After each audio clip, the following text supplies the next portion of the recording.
미니미니 5번째 시간입니다. 하고 싶은 말 다 하려고 나와 계신 우리 최민희 국정기획위원님 어서 오십시오. 안녕하세요. 늘 씩씩해서 좋으십니다. 저 씩씩하죠. 네. 그런데 겉으로만 그래요. 씩씩하신 분들이 네. 속마음은 되게 여리고 네. 그 씩씩함을 위해서 굉장히 많은 연기가 필요한데 몰라 사람들. 그냥 씩씩한 줄만 알아. 제가 푸나님께 궁금한 게 있는데 푸나님은 지금 이 새날을 하신 지 한 4년째잖아요. 네. 근데 4년째 단 하루도 쉰 적이 없잖아요. 예. 어떻게 그렇게 해오세요? 좋아서 하는 일이죠. 좋아서 하지만 이게 집단 지성을 믿고 보통 사람들의 목소리로 시작한 거잖아요. 그렇죠. 그거 여기까지 해오실 때 얼마나 많은 그 감수성의 반응. 아, 그거 아시네. 그런 느낌이 뭔지. 알죠. 아, 저는 알죠. 수백 번 그만두고 싶은. 네. 그런데 다시 하게 되고, 그렇죠. 네, 그리고 유명세를 타는 사람들로 시작하는 거하고 다르잖아요. 그렇죠. 그러니까 되게 이제 팟캐스트 하시는 분들이 보면 기존 매체를 통해서 이름이 알려져요. 어떤 방식이든. 혹은 정치권을 통해서 이름이 알려져요. 그거를 미천으로 시작하잖아요. 그런데 새날은 그런 미천 없이 한 거잖아요. 지금도 없어요. 지금은 이제 새날이 4년 정도 되면서 네. 나름 매니아층도 있고 예. 그러니까 원시적 자본 축적을 이루어내신 상태예요. 아, 그렇구나. 분석이 더 훌륭하십니다. 근데 너무 제가 가끔 아. 어떻게 이렇게 끌고 왔을까? 그 4년이면 그게 365 곱하기 4, 432 적어도 1,500일. 그게 개인적인 소외라는 게 있고요. 네. 제가 언젠가 한 번 그런 이야기를 한 적이 있는데 다니던 회사를 그만두고 나와서 사무실을 만드는데 망했어요. 근데 그게 내 인생에 있어서 극복하고 나니까 훨씬 더 소중한 기회였다는 게 느껴지는 것들이 세상의 관점을 돈으로만 보니까요. 정말 죽고 싶더라고요. 근데 돈이 아닌 쪽으로 바라보기 시작한 게 새날이었는데 그게 뭐냐면은 진짜 죽고 싶은 건 내가 생각했을 때 은행권의 빚이 아니었더라고요. 진짜 중요한 건 사회의 쓰임새가 사라져버렸다는 거였어. 이렇게 내 스스로는 그 네. 돈의 기준이었기 때문에 사회의 쓰임새가 사라졌는데 그것을 극복하게 해준 게 새날이었죠. 사회의 구성원들이 우리를 필요로 한다는 그 느낌 속에 가고 있는 거라 나름 그 사회 시스템 속에 놓여져 있는 거라서 내 마음대로 어떻게 할 수가 없는 부분이에요. 그러니까 자기가 알아서 굴러가는 그런 부분이고 나중에 시간이 많이 지난 뒤에 이런 경우는 이제 진행형일 때는 잘 모르고요. 우리도 그만두고 그거를 못 듣게 되는 분들과 방송을 못 하게 된 사람들이 나중에 할 수 있는 이야기들이라고 생각합니다. 지금 그냥 가는 거지 뭐. 직진해. 푸나님은 제가 그 많은 팟캐스트 중에 음. 왜 새날에 고정으로 나오려고 할까? 궁금해 하신 적 있어요? 글쎄요, 잘 모르겠습니다. 그거 안 궁금하죠? 아니, 궁금하다 이런 것보다 그런 생각을 안 해요. 상대방 의도를 보지 않으니까 내가 필요하면 쓰는 거지 뭘. 그러니까 네. 이제 그 4년이 지나면서 어느 정도 자리를 잡았다 이거죠. 그렇죠. 알겠습니다. 우리도 그런 거 느낍니다. 기득권이 돼가고 있구나라고 느껴서 그걸 없애려고 엄청 노력 많이 하죠. 그건 아니고요. 좋은 것 같아요. 저는 새날을 택한 게 제가 평범하고 보통 사람이라 그래요. 그렇구나. 우리의 컨셉이 보통 사람이라. 네. 알겠습니다. 서선이 너무 길었고요. 옆에 나와 계신 분 소개를 좀 해드리겠습니다. 이주영 실장님. 네, 안녕하십니까. 이주영 실장입니다. 볼 때마다 인상이 참 좋으세요. 감사합니다. 근데 처음에 이분이 우리 사무실에 나타났을 때 우리 여성 보좌진들이 저한테 큰일 났대요. 왜요? 인상이 험상궂은 사람이 왔대요. 아닌데? 그러면서 인상이 우리들하고 다르대요. 그래갖고 제가 그래? 어머 어떡하니? 큰일 났다 얘. 그리고 봤는데 보니까 안 그런 거예요. 인상이 너무 좋은 거예요. 언니들이 좋아할 인상이에요. 잘못 생각한 거야. 그런데 생각해보니까 그 친구들 눈이 삐뚤어진 거죠. 그렇죠, 그렇죠. 그 친구들이 늘 보면 좀 이렇게 삐뚤어진 꽃미남 같이 생긴 그렇죠. 그런 걸 좋아하다가 뒤통수도 기생 오렵이. 그렇죠. 뒤통수도 많이 맞아요. 제가 보니까 인상이 좋더라고. 인상이 좋은 건 듬직하고 뭔가 안 변할 것 같고. 근데 눈빛이 아주 좋았어요. 그렇지. 저는 처음에. 이렇게 막 본인 앞에다 놓고 궁금한 게 하나 있어요. 네. 뭐 이건 외람된 질문일 수도 있습니다. 네. 근데 저도 이제 뭐 본격적으로 정치를 해볼 생각은 없었고 어렸을 때의 꿈이었죠. 어렸을 때 진짜로 저 혼자 유일하게 대통령이었어요. 장래 희망이. 거기 앞에가 그 수식어가 붙었는데 자전거 타는 대통령.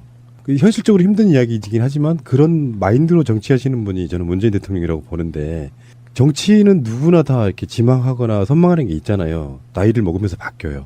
정치는 죽어도 하지 말아야겠다로 바뀌었지만 그 국회나 뭐 정치인들 이렇게 보좌하시는 분들이잖아요. 이분들은 기본적으로 어떤 정치권 쪽에 선망이 있지 않아요? 기본적으로는 네. 그러신 것 같습니다. 본인은 어떠세요? 저는 정치에도 여러 개의 갈래가 있다고 음. 생각하는데 최민희 의원님처럼 선출직으로 이렇게 음. 가신다거나 아니면 임명직으로 이렇게 가신다거나 뭐 이런 것도 있을 것 같고 음. 근데 제가 생각하는 그 길은 최민희 의원님을 보좌하면서 음. 그러니까 뭐 국회의원으로 치면 이제 보좌관 음. 어디 정치인으로 보면 뭐 비서실장 뭐 이런 보좌 쪽에 좀 아, 네. 그런 경우 많이 있잖아요. 보좌진 하다가 지방선거 같은 데 나가서 이렇게 시의회, 구의회 이런 데 들어가시는 그쵸. 분들 네. 그런 욕심 없으시다 이거죠. 네, 네. 선출직은. 네네네. 그러면 최민희 의원님은 다시 국회 들어가시면 같이 가시겠어요? 당연하죠. 그렇구나. 네, 당연하고 이분은 좀 특이한 케이스인 음. 게요. 제가 비례대표를 하다가 지역으로 갔잖아요. 그런데 그 지역에 가면 저는 생소하고 낯설잖아요. 그렇지. 그럼 이제 지역 보좌관을 찾게 돼요. 그래서 지역 보좌관을 박기춘 전 의원님의 소개로 한 명을 받았는데 그분이 교회에 다니셨어요. 그래서 교회 목사님께 좋은 사람을 하나 추천해 달라 해서 오신 분이 이분이에요. 그렇구나. 그러니까 이분은 여기가 뭐 하는 데인지도 모르고 그냥 목사님이 한번 좋은 데가 있으니까 가봐라. 그래서 목사님 믿고 오신 대위 출신의 순수한 청년인 거죠. 그렇구나. 나는 친인척인 줄 알았어. 근데 얼굴이 좀 안 닮았어요. 얼마 전에 그 친인척들 보좌진 채용하다가 여러 가지 말이 있었잖아요. 네. 그런 경우는 없으시죠? 없죠. 네, 알겠습니다. 그쪽에 욕심이 있으시구나. 근데 그 일이라는 게 엄청 힘들다면서요, 보좌진. 근데 지켜본 바로는 네. 굉장히 힘들고 제가 말씀드렸잖아요. 제가 국회 들어가서 제가 굉장히 좋아하던 보좌관이 있어요. 이연재 보좌관인데요. 이분이 저하고 3년을 일하고 어느 날 사표를 낸 거예요. 왜요? 저에겐 얘기를 안 했는데 왼쪽 눈이 이렇게 흐릿하게 보이기 시작한 거예요. 과로구나. 네, 그래서 제가 그냥 무조건 쉬어라, 괜찮다 그랬는데 자기는 사표를 내겠다고. 왜냐하면 당신은 일을 해야 되는데 주 보좌관이 놀면 일이 되겠냐 그러면서 사표를 냈어요. 근데 아이고, 제가 후임을 안 뽑고 있으니까 편지가 왔어요. 어. 정말 장문의 편지를 손으로 써가지고 그 내용이 너무 일을 많이 하고 스트레스를 받아갖고 뇌경색이 온 거예요. 아이고. 그래갖고 왼쪽 눈이 흐릿하게 보였다가 이렇게 그래갖고 거기 그 구절을 그렇게 쓴 거예요. 국회의원이 들어와서 열심히 일을 하는 거 당연한데 다른 의원들은 안 그러신다. 근데 하필이면 왜 내가 모시는 의원님이 그래야 되냐. 그러면서 떠나갔어요. 아이고. 아, 정말 좋은 직업은 아닌데. 정치적 환경이 저는 그래서 그렇게 생각해요. 국회의원들도 많아져야 됩니다. 네, 어떤 분들은 줄인다 그러는데 많아져야 돼요. 네, 업무 양도 좀 줄여주고 하려면 제대로 하게끔 만들어줘야지. 근데 제 주장은 국회의원 수는 2배로 늘리고 임금은 반으로 줄이고 예, 보좌진의 숫자는 그대로 둬야 돼요. 임금 뭐 줄일 것까지 뭐 있어? 그게 아니 얼마나 줄여야 된다고. 돼요. 예, 그리고 제가 왜 줄여야 된다고 생각하냐면 보통 사람들의 생활을 하지 않으면서 의정활동을 하면 붕 뜨게 돼요. 예, 그래서 우리가 흔히 얘기하는 그 표준 스탠다드 있잖아요. 그 생활을 해야 돼요. 네. 맞아요. 일어나는 시간에 일어나고 밥 네. 먹는 시간에 밥 먹고 퇴근할 시간에 퇴근하고. 네. 그리고 보통의 맞다. 상식과 네. 보통의 뭐랄까 교양 그 정도는 가지고 있어야 돼요. 대표적인 모순이 그거 아닙니까? 그 노동에 대한 어떤 상황이라 그런 걸 좋게 만들어주는 분들이 정작 자기들의 보좌진들은 정말 열악한 노동 환경에 놓이게 만드는 그 그렇죠. 논리 모순 같은 거. 그렇죠. 자, 알겠습니다. 알겠고요. 자, 잠시 후에 오겠습니다. 안경환 전 법무부 장관 후보자의 첫사랑 이야기가 회자되는데 그게 뭐예요, 그게? 제가 네. 안경환 후보자가 이제 낙마한 이후로 계속 여진이 있었잖아요. 그 여진이 있던 어느 날 전화를 한 통화 받았습니다. 예. 그런데 이분은 방송계에서 아주 유명하신 분이에요. 예, 그런데 전화가 오셔서 다짜고짜 화를 막 내시는 거예요. 응? 지금 뭐 하고 있냐. 최민희 부위원장이 지금 이렇게 사실이 왜곡되고 한 사람의 인권이 짓밟히는데 당신이 뭐 하고 있냐. 그러면서 막 전화를 처음에 딱 했다가 화를 막 내고 끊으신 거예요. 지난주에 말씀하신 거구나. 아. 네. 그래서 어쨌다는 거예요? 그런데 이분이 너무 화가 나서 말을 잘 못하시는 거죠. 이 상황을 이해할 수가 없다며. 그러고 전화를 끊으시고 그 다음에 다시 또 좀 이따 분을 사귀고 전화를 하셔서 대뜸 수뇌보가 이렇게 정말 매도당하는 이 현실 앞에서 자기가 참을 수가 없다며. 수뇌보입니다. 이건 수뇌보입니다. 막 이러시는 거예요. 그러니까 얘기인즉슨 이렇습니다. 그러니까 옛날에 경상도 어떤 마을에 정말 똑똑하고 참한 아이가 있었던 거예요. 그리고 마을에서 애잔한 처자가 있었던 거죠. 그래서 양가가 서로 알아서 정원을 했다는 거예요. 근데 그 정원이라는 거 생각해 보신 적 있으세요? 구시대의 유물 아니에요? 근데 정원 그거에 대해서 의외로 정원이 돼서 내가 정원자가 있다. 그러면 좋을 것 같다는 사람도 많더라고요. 만나보지도 않고 서로 결혼을 약속하는 게 말이 됩니까? 부모가. 근데? 그죠. 그런데 이제 그런 사이에 정원자가 있는 두 명이 이제 잘 자라서 학교도 가고 그랬겠죠. 그렇게 해서 이제 남자는 공부를 열심히 해서 대학에 가고 고시 공부를 시작을 했고, 그다음에 여성도 잘 자라서 좋은 직장에 들어갔는데 그 여성이 안 좋은 일을 겪게 된 거예요. 그래서 굉장히 어려운 환경에 처해 있어서 이제 두 사람의 정원이 유지될 수 없다. 뭐 이런 얘기가 있었대요.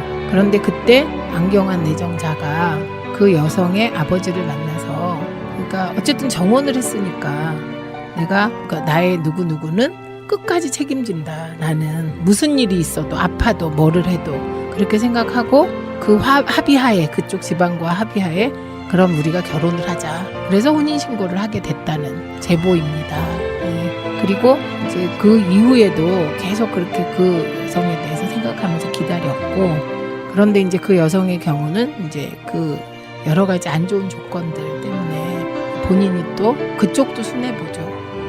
그렇게 이제 서로 사랑하는 두 남녀를 위하여 한 분은 사랑하기 때문에 헤어진다.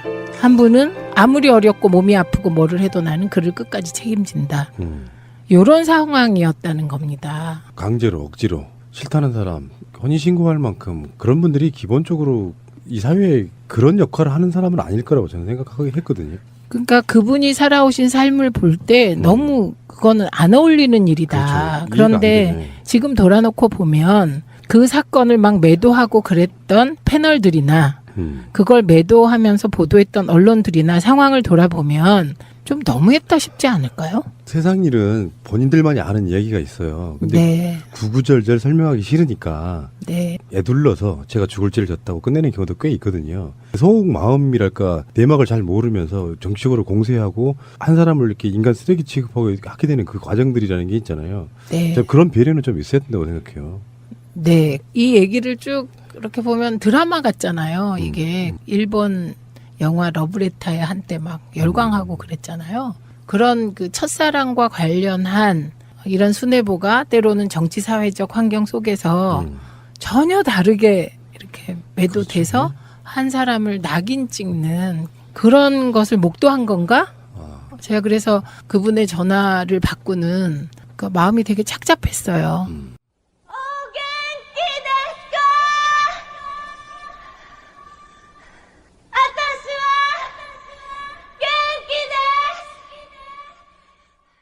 몇 년 후에 주간지나 월간지에 그때의 비와 내막 이렇게 나올 겁니다. 네. 지금이야 이제 그 이야기는 실드로밖에 안 들릴 테니까 어떤 사람들한테. 그쵸. 네, 알겠습니다. 안경환 전 법무부 장관 후보자님, 앞으로의 인생 여정에 있어서 상당한 데미지였을 거라고 생각이 들고, 사실 이건 어떤 면에서 보면 문재인 대통령이 좀 미안해하실 필요도 있을 것 같습니다. 그 한 명 한 명을 이제 내정하고 발표할 때마다 그 내정자들이 여러 공격을 받게 되잖아요. 그런데 그 공격이 지금은 이게 공격할 만하다고 상대방이 생각할지 모르지만 시간이 지나면 아무것도 아닌 거가 많잖아요. 지금 그런 것들도 꽤 되거든요. 오늘 유영민 장관 내정자 주말 농장 가지고 막 매도하고 그러는데 제가 그거 보니까 진짜 너무하다 싶더라고요. 제가 막 텔레비 안으로 뛰어 들어가고 싶더라고. 왜냐면요, 유영민 비서위원장께서는 주말에 저한테 전화하세요. 지금 양평에 텃밭 와 있는데 애들 데리고 좀 오라고. 네, 그래서 주말마다 가셔요. 그리고 사모님도 일주일에 2-3번 거기 가시고 정말 농사 때문에 쇠가 빠지기 힘들다고. 그래서 진짜 농사 지으시는 걸 우리가 알아요. 근데 그거를 정말 안 좋게 막 각색해가지고 이렇게 하니까 사모님은 심지어 저기 민경욱 그 의원이 그 텃밭까지 가서 사모님을 몰래 인터뷰했다는 거잖아요. 만나러까지 가서 그 뭘 녹취를 따왔다는 거예요. 근데 그래갖고 이제 지난번에 유영민 위원장님 뭐 때문에 이렇게 메시지를 주고받는데 정말 너무 스트레스 받고 지금 우리 아내는 몸져 누웠고 아이고.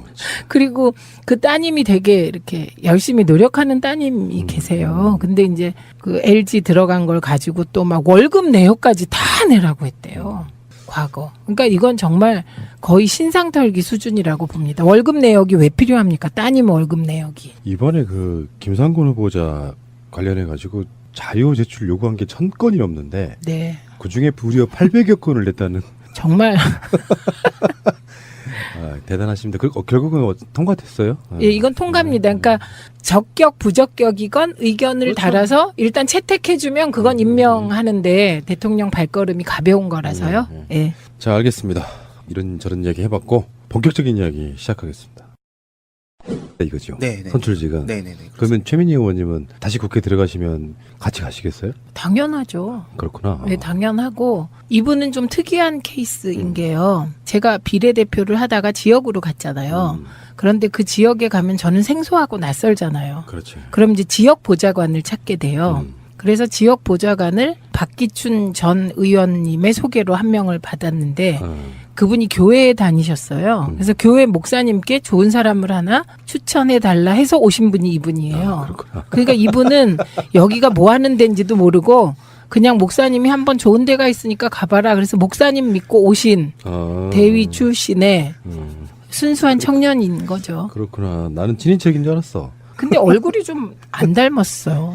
얼마 전에 그 친인척들 보좌진 채용하다가 여러 가지 말이 있었잖아요. 네. 그런 경우는 없으시죠? 네, 없죠. 네, 알겠습니다. 그쪽에 욕심이 있으시구나. 근데 그 일이라는 게 엄청 힘들다면서요, 보좌진. 근데 지켜본 바로는 네. 굉장히 힘들고. 제가 말씀드렸잖아요.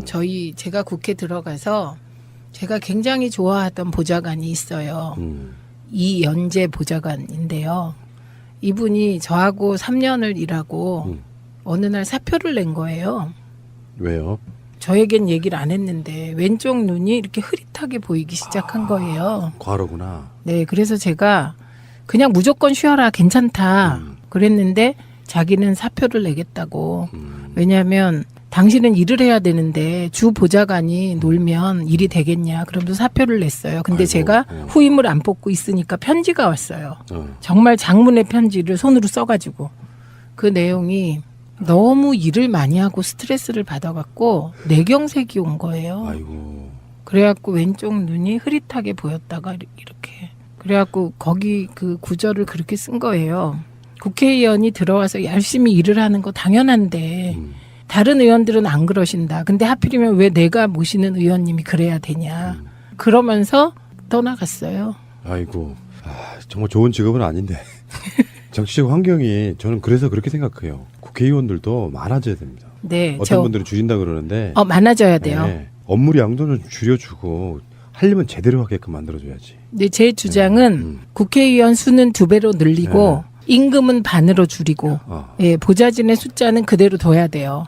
임금을 뭐 줄일 것까지 뭐 있어? 그게 아니 얼마나 줄여야 된다고. 돼요. 예, 그리고 제가 왜 줄여야 된다고 생각하냐면 보통 사람들의 생활을 하지 않으면서 의정 활동을 하면 붕 뜨게 돼요. 예, 그래서 우리가 흔히 얘기하는 그 표준 스탠다드 있잖아요. 그 생활을 해야 돼요. 네. 맞아요. 일어나는 시간에 일어나고 밥 네. 먹는 시간에 밥 먹고 퇴근할 시간에 퇴근하고. 네. 그리고 보통의 맞다. 상식과 네. 보통의 뭐랄까 교양 그 정도는 가지고 있어야 돼요. 대표적인 모순이 그거 아닙니까? 그 노동에 대한 어떤 상황이나 그런 걸 좋게 만들어주는 분들이 정작 자기들의 보좌진들은 정말 열악한 노동 환경에 놓이게 만드는 그 그렇죠. 논리 모순 같은 거. 그렇죠. 자, 알겠습니다. 알겠고요. 자, 잠시 후에 오겠습니다. 안경환 전 법무부 장관 후보자의 첫사랑 이야기가 회자되는데 그게 뭐예요, 그게? 제가 네. 안경환 후보자가 이제 낙마한 이후로 계속 여진이 있었잖아요. 그 여진이 있던 어느 날 전화를 한 통화 받았습니다. 예. 그런데 이분은 방송계에서 아주 유명하신 분이에요. 예, 그런데 전화가 오셔서 다짜고짜 화를 막 내시는 거예요. 응? 지금 뭐 하고 있냐. 최민희 부위원장이 지금 이렇게 사실이 왜곡되고 한 사람의 인권이 짓밟히는데 당신이 뭐 하고 있냐. 그러면서 막 전화를 처음에 딱 했다가 화를 막 내고 끊으신 거예요. 지난주에 말씀하신 거구나. 네. 그래서 어쨌다는 거예요. 그런데 이분이 너무 화가 나서 말을 잘 못하시는 거죠. 이 상황을 이해할 수가 없다며. 그리고 전화를 끊으시고 그 다음에 다시 또 좀 이따 분을 사귀고 전화를 하셔서 대뜸 순애보가 이렇게 정말 매도당하는 이 현실 앞에서 자기가 참을 수가 없다며 순애봅니다. 이건 순애봅니다. 막 이러시는 거예요. 그러니까 얘기인즉슨 이렇습니다. 그러니까 옛날에 경상도 어떤 마을에 정말 똑똑하고 참한 아이가 있었던 거예요. 그리고 마을에서 애잔한 처자가 있었던 거죠.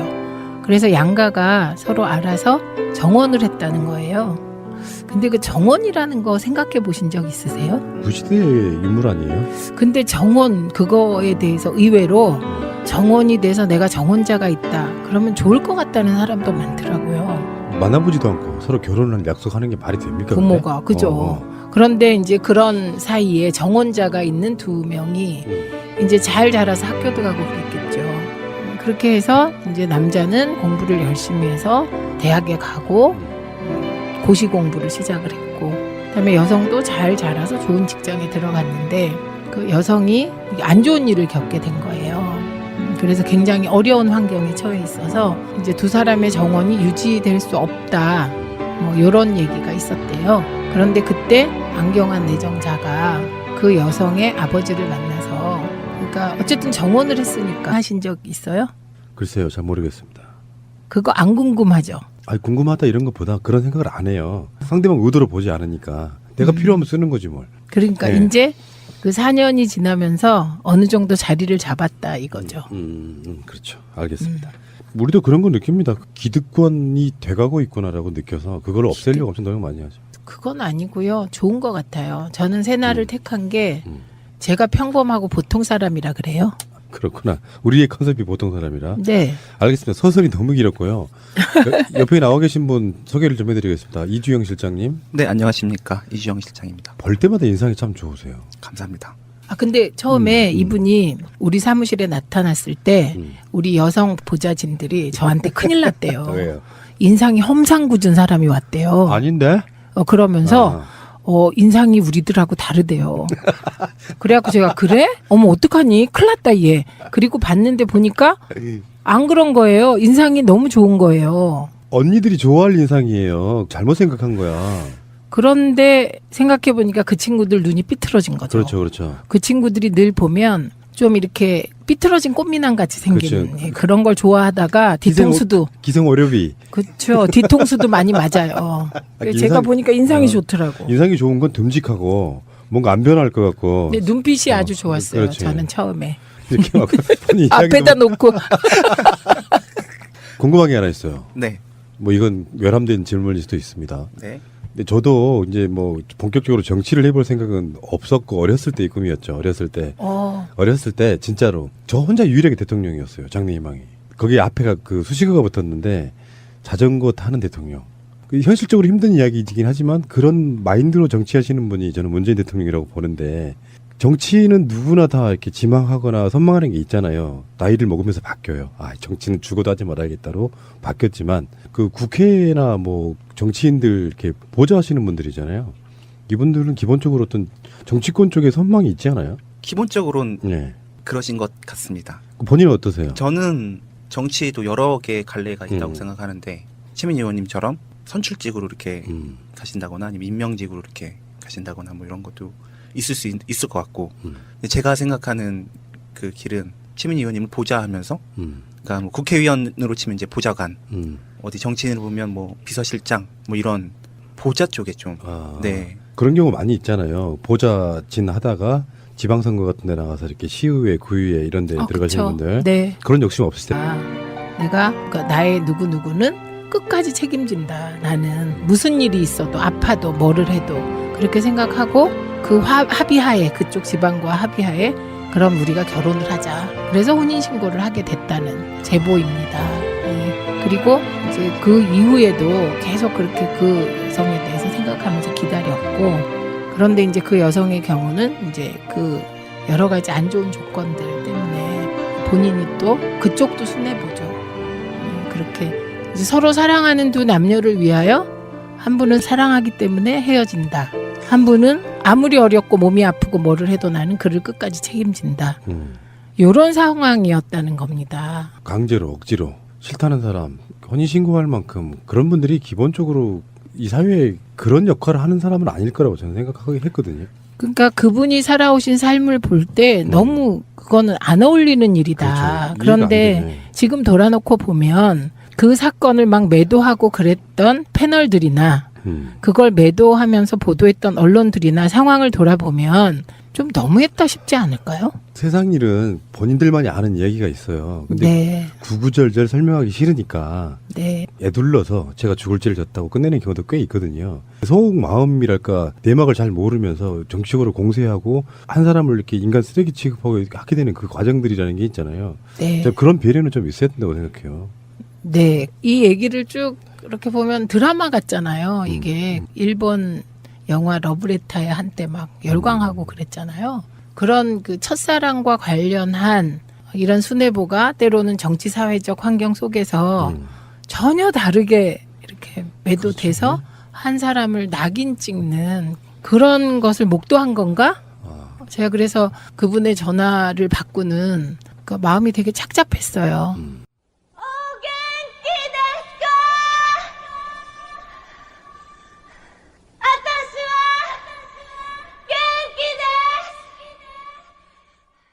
몇 년 후에 주간지나 월간지에 그때의 비와 내막 이렇게 나올 겁니다.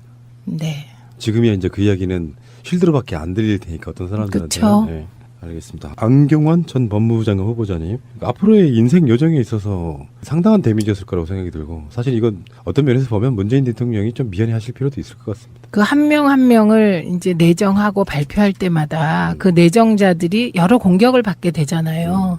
그런데 그 공격이 지금은 이게 공격할 만하다고 상대방이 생각할지 모르지만 미니미니 5번째 시간입니다. 하고 싶은 말 다 하려고 나와 계신 우리 최민희 국정기획위원님 어서 오십시오. 안녕하세요. 늘 씩씩해서 좋으십니다. 저 씩씩하죠. 네. 그런데 겉으로만 그래요. 씩씩하신 분들이 네. 속마음은 되게 여리고 네. 그 씩씩함을 위해서 굉장히 많은 연기가 필요한데 몰라 사람들. 그냥 씩씩한 줄만 알아. 제가 푸나님께 궁금한 게 있는데 푸나님은 지금 이 새날을 하신 지 한 4년째잖아요. 네. 근데 4년째 단 하루도 쉰 적이 없잖아요. 예. 어떻게 그렇게 해오세요? 좋아서 하는 일이죠. 좋아서 하지만 이게 집단 지성을 믿고 보통 사람들의 목소리로 시작한 거잖아요. 그렇죠. 그거 여기까지 해오실 때 얼마나 많은 그 감수성의 반응. 아, 그거 아시네. 그런 느낌이 뭔지. 알죠. 아, 저는 알죠. 수백 번 그만두고 싶은. 네. 그런데 다시 하게 되고, 그렇죠. 네, 그리고 유명세를 타는 사람들로 시작하는 거하고 다르잖아요. 그렇죠. 그러니까 되게 이제 팟캐스트 하시는 분들이 보면 기존 매체를 통해서 이름이 알려져요. 어떤 방식이든 혹은 정치권을 통해서 이름이 알려져요. 그거를 미천으로 시작하잖아요. 그런데 새날은 그런 미천 없이 한 거잖아요. 지금도 없어요. 지금은 이제 새날이 4년 정도 되면서 네. 나름 매니아층도 있고 예. 그러니까 원시적 자본 축적을 이루어내신 상태예요. 아, 그렇구나. 분석이 더 훌륭하십니다.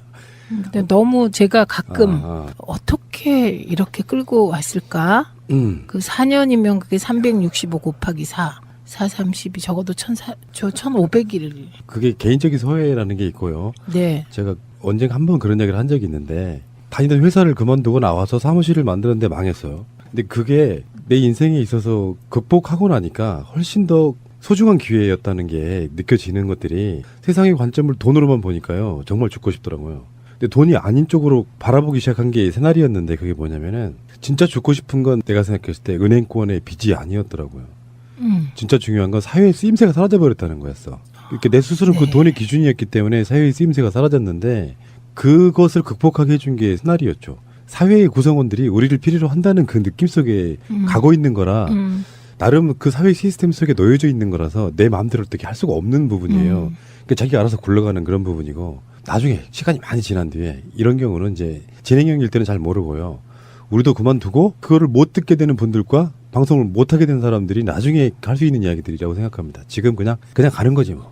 직진해. 푸나님은 제가 그 많은 팟캐스트 중에 왜 새날에 고정으로 나오려고 할까 궁금해.